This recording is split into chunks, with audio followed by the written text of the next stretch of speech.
Hello everyone, welcome to Mister All Trust. स्वागत है आपका फिर से एक नई वीडियो में। ठीक है, मैंने आप सभी से प्रॉमिस किया था कि मैं एसएससी सीपीओ के रिगार्डिंग आपकी जो सारे एक्सपीरियंस है आपके सामने लाऊंगा, चाहे वो प्री का हो, फिजिकल का हो, मेंस का हो, मेडिकल का हो या डॉक्यूमेंट वेरिफिकेशन का हो। तो मेरी जो सारी जर्नी कैसे कंप्लीट हुई, इसी के सिलसिले में ये जो फर्स्ट वीडियो है मैं आपके सामने ला रहा हूँ। और इस वीडियो में हम बात करेंगे जो एसएससी सीपीओ का फिजिकल होता है उसके बारे में। इसमें मैं अपने एक्सपीरियंस शेयर करूंगा, कौन कौन से इवेंट्स होते हैं वो बताऊंगा, और डूज एंड डोंट्स जो आपको ख्याल रखना चाहिए। अगर आप रखते हैं तो आपके लिए काफी फायदेमंद हो सकता है। ठीक है, तो हम बात करेंगे। सबसे पहले हम बात करेंगे कि एसएससी सीपीओ में कौन कौन से इवेंट्स होते हैं। ठीक है, तो मैं बता दूं, इसमें 5 टाइप के इवेंट्स होते हैं। आपको या फिजिकल देने आएंगे तो आपसे 5 चीजें करवाई जाएंगी। ठीक है, हर एक चीज को हम एक इवेंट बोलेंगे। तो जो पहला इवेंट होता है उसमें 1600 मीटर की रनिंग होती है, जिसे आपको 6.5 मिनट में कंप्लीट करना पड़ता है। फिर एक होती है 100 मीटर की रनिंग या 100 मीटर की स्प्रिंट कह सकते हैं, जिसे आपको कंप्लीट करने के लिए 16 सेकंड्स दिए जाते हैं। फिर आप जब इन दोनों चीजों में क्वालिफाई हो जाते हैं तो तीसरा इवेंट जिसमें आपको लॉन्ग जंप होती है 3.65 मीटर्स की, करीबन 12 फीट के आसपास की लॉन्ग जंप होती है। और फिर एक हाई जंप होती है, करीबन 3.5 से 4 फीट के बीच में हाई जंप होती है। और फिर एक शॉर्ट पुट होता है, जिसे करीबन 7-7.5 किलो का जो शॉर्ट पुट होता है उसे आपको फेंकना पड़ता है, करीबन 14-15 फीट के आसपास। ठीक है, यहाँ पे आपको चार्ट दिख रहा होगा। गर्ल्स और बॉयज के लिए ये अलग अलग टाइम के लिए अलग अलग टाइमिंग होती है, रेस की टाइमिंग अलग होती है, और आपको एक एक करके सारे इवेंट्स क्लियर करने पड़ते हैं। एक भी इवेंट में अगर कोई रह जाता है तो उसे वहां से डिस्क्वालीफाई कर दिया जाता है। अब ये तो बात है इवेंट्स की कि कैसे कैसे इवेंट्स होते हैं। अब मैं बताता हूँ अपना एक्सपीरियंस, जो मेरा पर्सनल एक्सपीरियंस रहा एसएससी सीपीओ 2020 की फिजिकल का। तो वो कहाँ हुआ था, तो मेरा एसएससी सीपीओ 2020 का जो फिजिकल था, मैंने एमपीआर जोन से फॉर्म भरा था। तो मेरा सीपीओ का फिजिकल हुआ था भोपाल में। भोपाल में कहाँ पे, भोपाल में हुआ था एसएसबी एकेडमी भोपाल में। तो जो एमपीआर जोन वाले हैं वो ध्यान रखें कि आपका फिजिकल जो 2022 वाले हैं उनका शायद भोपाल में ही होगा और एसएसबी एकेडमी में हो सकता है।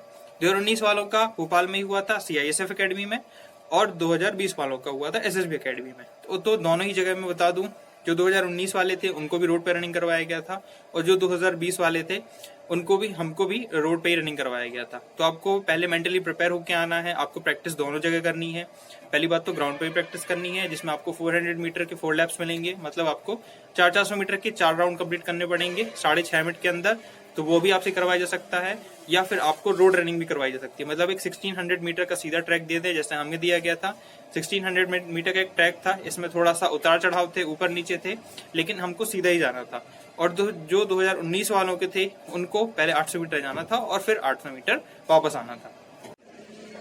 तो आपको तीनों ही कंडीशंस के लिए प्रैक्टिस करनी है। अगर आपको 800 मीटर के ट्रैक में वापस आना और जाने को कहा जाए, या फिर 1600 रोड पर सीधा रनिंग किया जाए, या फिर 400 मीटर के 4 लैप्स दिए जाएं। ठीक है, आई होप आपको समझ में आ गया होगा। फिर होती है इसके बाद जब आप 6.5 मिनट के अंदर ये रनिंग क्वालिफाई कर जाते हैं। मेरा इसमें एक्सपीरियंस अच्छा रहा, मेरी 6 मिनट 3 सेकंड आई थी, और मैंने पहले से काफी अच्छी प्रैक्टिस करके रखी थी। और जो ग्राउंड टाइमिंग थी मेरी उससे कम ही आई थी। मेरी प्रैक्टिस सिर्फ ग्राउंड की थी, मेरी प्रैक्टिस रोड की बिल्कुल भी नहीं थी, लेकिन वहां पर रोड पर दौड़ाया गया और तो काफी अच्छा हुआ। रोड पर रनिंग आपके कुछ सेकंड्स कम ही हो जाते हैं। ठीक है, लेकिन वहां पे थोड़ा शूज का ध्यान रखना पड़ता है कि शूज पहन के ही दौड़े, ताकि आपको फिर दिक्कत ना हो, क्योंकि आगे भी 5 इवेंट रहते हैं। ठीक है, नेक्स्ट है 100 मीटर का। तो 100 जैसे ही हम लोग का 1600 मीटर कंप्लीट हुआ, उसके बाद ही हम लोग को 100 मीटर और ट्रैक पे खड़ा कर दिया गया। और 100 मीटर के बाद लगभग सभी ने क्वालिफाई कर दिया गया था। बल्कि 1600 मीटर वाली रनिंग 14 से 15 लोग हमारे साथ में दौड़े थे, और जिसमें 8 से 9 लोगों ने क्वालिफाई किया था। उसके बाद एक आता है 100 मीटर की रेस। तो 100 मीटर की रेस में सभी ने क्वालिफाई कर लिया था। अमूमन जो 1600 कंप्लीट कर लेता है वो 100 मीटर्स को आसानी से कर लेता है, जिसके लिए 16 सेकंड्स टाइम रहता है। फिर थर्ड इवेंट होता है हमारा लॉन्ग जंप का, जिसमें लॉन्ग जंप के ट्रैप पे सभी को ले जाया गया। और इसमें 3 चांसेस मिलते हैं, लेकिन कोशिश करिए कि आपका फर्स्ट चांस में ही क्लियर हो जाए, क्योंकि सेकंड चांस और थर्ड चांस जब आपको जरूरत पड़ती है तो थोड़ा सा अंदर हेजिटेशन हो जाता है, घबरा जाते हैं। तो कोशिश करिए कि यहाँ पे अच्छी प्रैक्टिस करके जाएं। बहुत ज्यादा डिफिकल्ट नहीं है, 12 फीट ही है। ठीक है, 15 फीट तक आसानी से किया जा सकता है, तो थोड़ा प्रैक्टिस करेंगे तो 12 फीट आसानी से निकल जाएगा। फिर उसके बाद लॉन्ग जंप के बाद आती है हाई जंप, और हाई जंप 3.5 फीट के आसपास, 3.5 फीट से ज्यादा, 4 फीट से कम करीबन रहता है। ठीक है, एग्जैक्ट आपने चार्ट में देख लिया होगा। तो उसके लिए भी आपको 3 चांस मिलते हैं, तो इसमें भी कोशिश करिए कि फर्स्ट चांस में ही निकल जाए। और फिर उसके बाद शॉर्ट पुट रहता है, शॉर्ट पुट में भी आपको 3 चांसेस मिलते हैं, तो इसमें भी कोशिश करनी है कि फर्स्ट चांस में निकल जाए। मेरे तीनों events, long jump, high jump और शॉर्ट पुट, तीनों ही फर्स्ट चांस में क्लियर हो गए थे। काफी कोऑपरेटिव स्टाफ है, आपको वो सारी चीजें बताते हैं कि कैसे करना है, कैसे जंप करना है और कैसे शॉर्ट पुट फेंकना है, सारे नियम बताते हैं। तो उसमें आपको घबराने की जरूरत नहीं है। वहां पे आराम से चीजें करिए तो आपके आराम से ही निकल जाएंगे। सारी इवेंट बहुत अच्छे से कोऑपरेटिव स्टाफ होता है, तो बढ़िया करवाते हैं। फिर उसके बाद हमारे लिए जब ये सारी इवेंट्स क्लियर हो जाते हैं, तो इवेंट क्लियर होने के बाद आपको एक साथ बिठाया जाता है। फिर आपकी होती है चेस्ट चेक करते हैं, वो 80-85 एक्सपेंडेबल रहता है, 80, और चेस्ट चेक करते हैं और आपका हाइट मेजर करते हैं और आपका वेट मेजर करते हैं। तीन चीजें मेजर करते हैं इन 5 इवेंट्स को क्लियर करने के बाद। ठीक है, तो जब ये सारी चीजें आपकी क्लियर हो जाती हैं, अगर कोई हाइट में उसको दिक्कत हो रही है, हाइट में कम है या चेस्ट में दिक्कत हो रही है, ठीक है, तो इन 2 इवेंट्स में ऐसा होता है कि आपको कई बार चांस देंगे, अब वहीं पे कई बार मेजर करेंगे। अगर फिर भी नहीं होगा तो वहां पे कमांडेंट जो ऑफिसर रहेगा, सबसे बड़ा ऑफिसर रहेगा, वो आपकी हाइट और चेस्ट मेजर करेगा। अगर फिर भी कोई नहीं आता है तो बहुत ही मुश्किल से किसी को डिस्क्वालीफाई करते हैं, नहीं तो उनकी कोशिश रहती है कि सभी को यहाँ पे क्वालिफाई कर दें, क्योंकि फिजिकल इवेंट क्लियर करके आए हैं तो इतनी आसानी से बाहर नहीं निकालते हैं। लेकिन अगर बिल्कुल भी पॉसिबिलिटी नहीं है, अगर 170 हाइट रिक्वायर्ड है और बिल्कुल 165 है या 167 ही है, तब जाके वो कहीं वो बाहर निकालते हैं, वरना वो प्रॉपर सारे चांसेस देते हैं। आपको कमांडेंट खुद वहां पे आपको सारी चीजें मेजर करके देंगे। ठीक है, तो हाइट चेक होती है, वेट चेक होता है और चेस्ट चेक होती है। तो आपको वेट का ध्यान रखना है कि जो आपका वेट यहाँ पर है वो एक सर्टेन रेंज दी हुई है, और आपको यहाँ पे बगल में चार्ट दिख रहा होगा कि एज के हिसाब से कितनी हाइट पर कितना वेट होना चाहिए। तो अगर आप इस हाइट वेट चार्ट में आते हैं तो एक सर्टेन रेंज दी हुई है, कोशिश करिए कि उसी रेंज में आपका वेट रहे। 1-2 किलो ऊपर नीचे चल जाएगा, लेकिन उसी रेंज में अगर आपका वेट रहे तो सुपर फाइन है। ठीक है, और उसी में आपका ये वेट आपका मेडिकल के टाइम पे भी चेक होता है।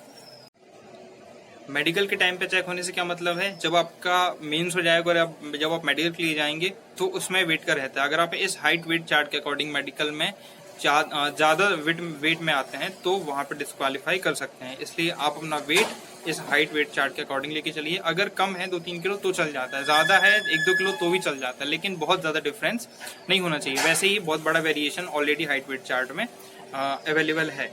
ठीक है, फिर बात आती है डूज एंड डोंट्स की। क्या क्या चीजें आपको ध्यान रखना है, किन किन चीजों को फॉलो करना है और किन बातों पर आपको बहुत ज्यादा सतर्क रहने की आवश्यकता है।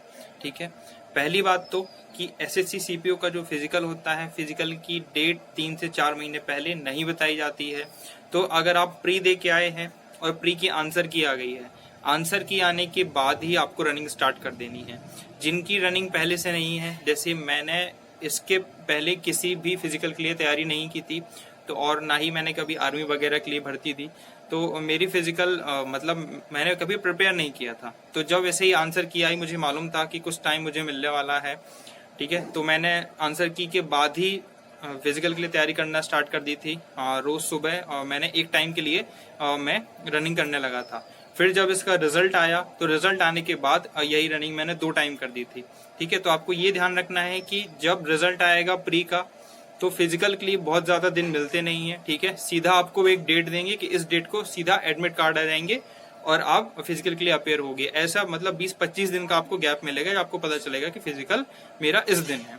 तो आपको ये ध्यान रखना है कि फिजिकल स्टार्ट कर देना है प्री के बाद ही, मतलब प्री का आपका पेपर हुआ और उसके आंसर के आने के बाद आपका फिजिकल स्टार्ट कर देना है। दिस इज पॉइंट नंबर 1 जो आपको ध्यान रखना है।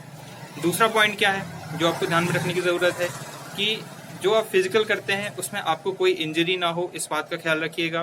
क्योंकि मेडिकल के टाइम पे आपकी काफी सारी चीजें चेक होती हैं, जैसे कि आपके जो एंगल्स होते हैं हाथों के, ये सब चेक होते हैं। वो मेडिकल की वीडियो में डिटेल में बताऊंगा। मतलब ध्यान रखना है आपको किसी भी प्रकार की कोई इंजरी ना होने पाए, क्योंकि मेडिकल में ये सारी चीजें चेक होती हैं। ठीक है, तो आपको सिर्फ अपनी बॉडी का ध्यान फिजिकल होने तक ही नहीं रखना है, फिजिकल के बाद भी रखना है। ठीक है, ये दूसरी चीज। किसी चीज फिजिकल में शॉर्ट पुट, लॉन्ग जंप और हाई जंप में सबसे ज्यादा इंजरीज होती हैं, तो इन तीनों इवेंट्स में सबसे ज्यादा ध्यान रखना है कि इनकी उतनी ही प्रैक्टिस करिए जितनी जरूरी है। ऐसा नहीं कि आप रोज ही लॉन्ग जंप हाई जंप की प्रैक्टिस कर रहे हैं, ठीक है। रोज करने की आवश्यकता नहीं होती है, कुछ दिनों में 15 से 20 दिन भी आप प्रैक्टिस करेंगे तो ये चीजें आराम से क्लियर हो जाएंगी, ठीक है। तीसरी चीज ये। और चौथी चीज, आप मेडिकल देंगे तो आपको आईज का टेस्ट करना होगा, जिसमें आपका 6/6 राइट आई और 6/9 अदर आई। मतलब जैसे आपका राइट हैंड है तो आपकी राइट आई 6/6 होनी चाहिए और अदर आई मतलब 6/9 चल जाएगा। दूसरी आई आपकी 6/9 चल जाएगी, मतलब जिसका राइट हैंड काम करता है। फिर जिसका लेफ्ट हैंड काम करता है तो लेफ्ट हैंड में 6/6 होनी चाहिए और दूसरी वाली आई में 6/9 चल जाएगा। तो आपको आई का ध्यान रखना है, तो वाइटामिन मिनरल्स वगैरह भी लेते रहना है ताकि आपकी आंखों का विजन बढ़िया बना रहे, क्योंकि वहां पे कलर ब्लाइंड टेस्ट भी होता है। तो कलर ब्लाइंड टेस्ट तो ऐसा है कि जिसका है तो है, नहीं है तो नहीं है, ठीक है। लेकिन आपको विजन का काफी ध्यान रखना है, ठीक है। अगर आप चश्मा वगैरह लगाते हैं तो अभी से लेजर सर्जरी वगैरह करवा सकते हैं। और साथ में प्रोटीन वाइटामिन मिनरल्स का भी ध्यान रखना है। तो ये कुछ फिजिकल के लिए चीजें थी और ये मेरा पर्सनल एक्सपीरियंस था। अगर आपको पसंद आया हो तो जुड़े रहिए, लाइक शेयर और सब्सक्राइब करिए। मैं और भी इवेंट्स का एक्सपीरियंस लेके आने वाला हूँ, जिसमें मेडिकल प्री की तैयारी कैसे करें और मेंस के लिए मैंने कहाँ से तैयारी की थी, इंग्लिश को मैंने कैसे कवर किया था और क्या रूटीन था, सारी चीजें डिस्कस करेंगे। तो बने रहिए इस चैनल के साथ। Thank you for watching.